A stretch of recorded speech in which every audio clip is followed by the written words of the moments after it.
안녕하세요. 비욘드 어드바이저리의 공인회계사 알렉스 채입니다. 상담을 하다 보면 하루에도 여러 번 이런 질문을 받습니다.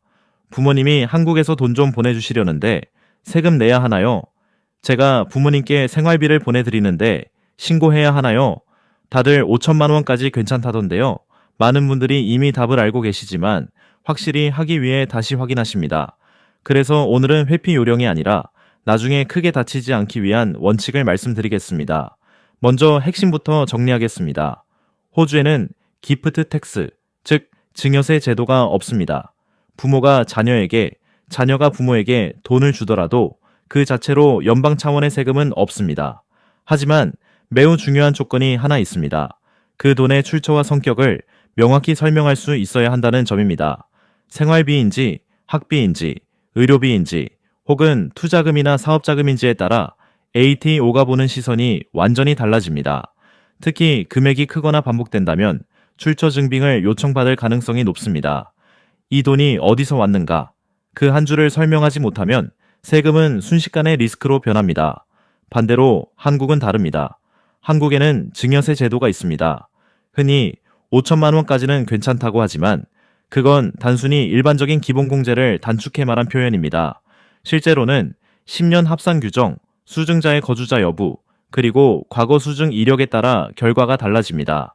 특히 자녀가 호주 거주자라면 한국 세법상 비거주자로 분류되어 기본공제가 적용되지 않을 수 있습니다. 이 경우 받은 금액 전체가 과세 대상이 될 수 있습니다. 따라서 한국 세무사와 반드시 교차 확인이 필요합니다. 거주자 여부에 따라 과세 결과가 완전히 달라질 수 있기 때문입니다. 이제 교민분들이 자주 하는 변형 질문을 보겠습니다. 호주에 회사 하나 세우고 회사 계좌로 자산을 옮기면 괜찮나요? 카지노를 통한 송금이면 추적이 안 되지 않나요? 교회 헌금으로 돌리면 세금 없지 않나요? 이런 방식들은 가장 빨리 걸립니다. 법인 계좌로 보냈다고 해서 안전하지 않습니다.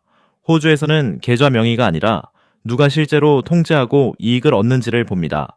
같은 사람이 자금을 통제한다면 그건 단순 이전이 아니라 자금 은닉으로 판단됩니다. 카지노 거래를 통한 송금 역시 매우 위험합니다. 호주 금융감시기관 오스트랙은 모든 카지노 거래를 별도로 모니터링합니다. 교회 헌금으로 돌리는 것도 마찬가지입니다.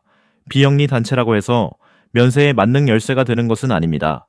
금액이나 송금 패턴이 비정상이면 단순 헌금이 아니라 우회 증여로 의심받습니다. 그럼 어떻게 해야 안전할까요? 답은 단순합니다. 정상 경로, 명확한 기록, 설명 가능한 구조, 송금 목적을 명확히 하고 가능하면 일회성 투명한 경로로 보내세요.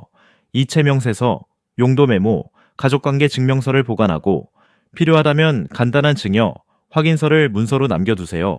호주에서 신고할 항목이 있다면 미루지 말고 한국 과세 가능성도 미리 시뮬레이션 하세요.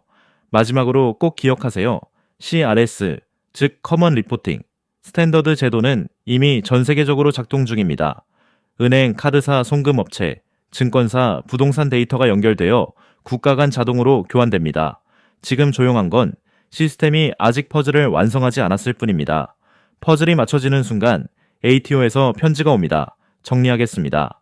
첫째, 호주는 증여세 제도는 없지만 출처와 성격이 핵심입니다. 둘째, 한국은 거주자 여부에 따라 과세 구조가 완전히 달라집니다. 셋째, 법인 카지노 교회 등 우회 시도는 가장 먼저 탐지되는 패턴입니다. 넷째, 가장 안전한 절세는 투명한 기록과 사전 설계입니다. 회피보다 현명하게, 사고보다 안전하게 준비하세요. 비욘드 어드바이저리의 공인회계사 알렉스 채였습니다. 감사합니다.